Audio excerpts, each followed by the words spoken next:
Hello, everyone. Welcome to my channel. Please subscribe and hit the bell icon. The Curse of Oak Island, a secret chamber in England, boasts a mysterious link to the island. On last night's episode of The Curse of Oak Island, the team headed to England to investigate the links between Templar Knights and Oak Island, and the expedition did not disappoint.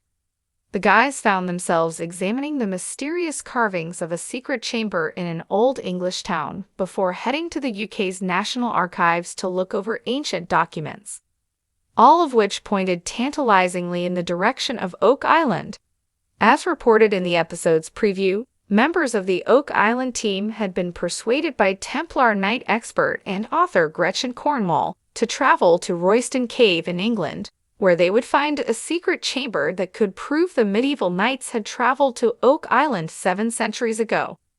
Marty and Alex Lagina were chosen to investigate, as they were considered the most skeptical about the Templar Knight connections. Historian Charles Barkhouse also tagged along to offer his expert opinion. At the Royston Cave, Gretchen brought several carvings to the guys' attention, but only one really stood out. It featured an engraving of a Christ-like figure on a cross that looked remarkably similar to the famous lead cross uncovered by Gary Drayton at Smith's Cove in 2017. Royston Cave carving mirrored Oak Island lead cross. Analysis of the lead cross has led the team to believe it originates from southern France, dates as far back as 1200 AD, and may belong to the Templars. And the carving at Royston Cave resembled the lead cross quite closely, especially when comparing the leftward head tilt of the crucified figure featured on both. Also, the right arm of the cross on the carving and the lead cross are both shorter than the other arm. Alex also noticed the similarity between this carving and the ones found in the ancient Templar prison in Dom, France. The guys visited this prison in 2018 and learned that Templars had carved crosses into the walls while awaiting trial in 1307. Gretchen also pointed them to a date carved into the stone that read 1347, which was particularly intriguing because that is the same date written on Zena Halpern's map of Oak Island, which she believed was created by Templar Knights. Gretchen claimed this was proof the Templars had traveled to Oak Island that year and that this carving commemorated that voyage. So were Marty and Alex cured of their Templar skepticism? Well, not quite, but they are certainly intrigued enough to believe it warrants further investigation. Oak Island team examines the UK National Archives for clues to the mystery. Marty, Alex, and Charles weren't quite finished with England. They then headed to the UK's National Archives in London, where they found some very interesting documents relating to Duc d'Anville and his expedition to Nova Scotia in 1746. The rather grandly named Admiral Jean-Baptiste Louis Frédéric de la Rochefoucauld de Roy, Duc d'Anville, was the leader of an expedition that made war against the British in an attempt to bring the eastern Canadian seaboard under French control. The Oak Island team has long theorized that Duc d'Anville may have buried treasure on Oak Island, and now they saw British Navy documents that placed the Frenchman in the area of Oak Island months before his supposed first visit to the area. This means that Duc d'Anville could have visited Oak Island on more than one occasion and might have known the area better than the guys had realized. Perfect for hiding treasure, perhaps?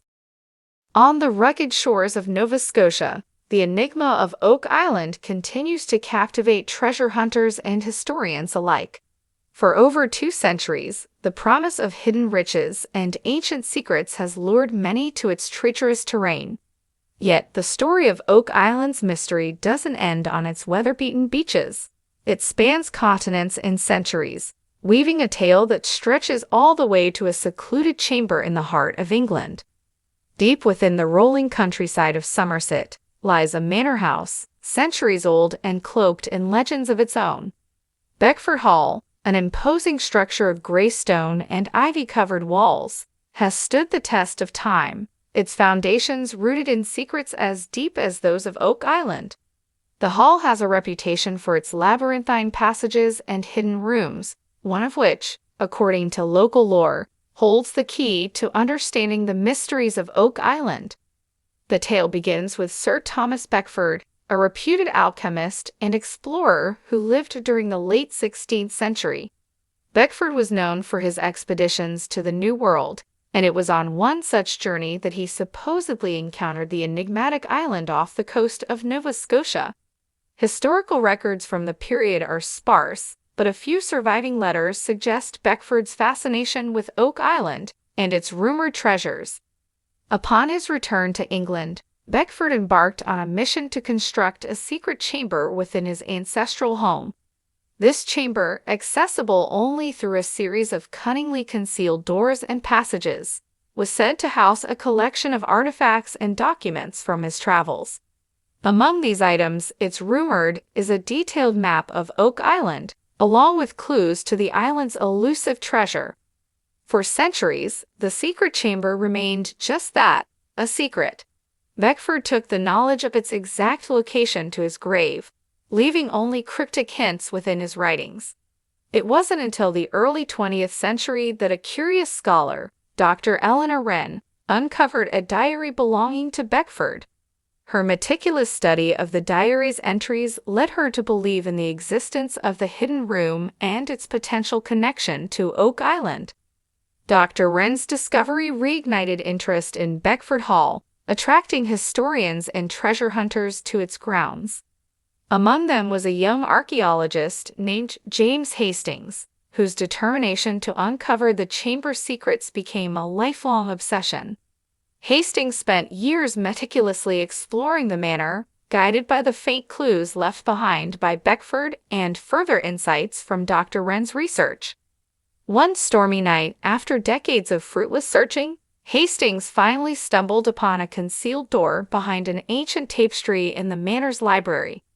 The door led to a narrow staircase spiraling down into the earth, where he found himself in a chamber unlike any other, a room filled with the scent of aged parchment and the glint of gold. The walls were lined with shelves, each laden with scrolls and books detailing Beckford's adventures. In the center of the room stood a large oak table, upon which lay an intricately drawn map of Oak Island. This map, unlike any other, contained markings and annotations suggesting the presence of underground tunnels and hidden vaults. Alongside it was a leather-bound journal, its pages filled with Beckford's observations and theories about the island's treasure. Hastings realized that the map was more than a mere drawing. It was a key, a guide to deciphering the labyrinthine structures of Oak Island. Beckford's notes hinted at the involvement of various secret societies, including the Freemasons and the Knights Templar, suggesting that the treasure of Oak Island was far more than a pirate's loot. It was a cache of ancient knowledge and powerful artifacts. As Hastings delved deeper into the chamber's contents, he uncovered another intriguing piece of the puzzle, a beautifully crafted pendant bearing the symbol of the Rosicrucians, a mystical order dedicated to the pursuit of esoteric wisdom. This pendant, Beckford's journal revealed, was part of a set of artifacts that, when brought together, could unlock the ultimate secret of Oak Island. The discovery of Beckford's chamber and its contents sent ripples through the world of archaeology and treasure hunting. Hastings' findings were published, sparking a renewed wave of expeditions to Oak Island. Armed with the new map and Beckford's insights, treasure hunters began to unravel the island's mysteries with unprecedented success, uncovering previously hidden tunnels and chambers.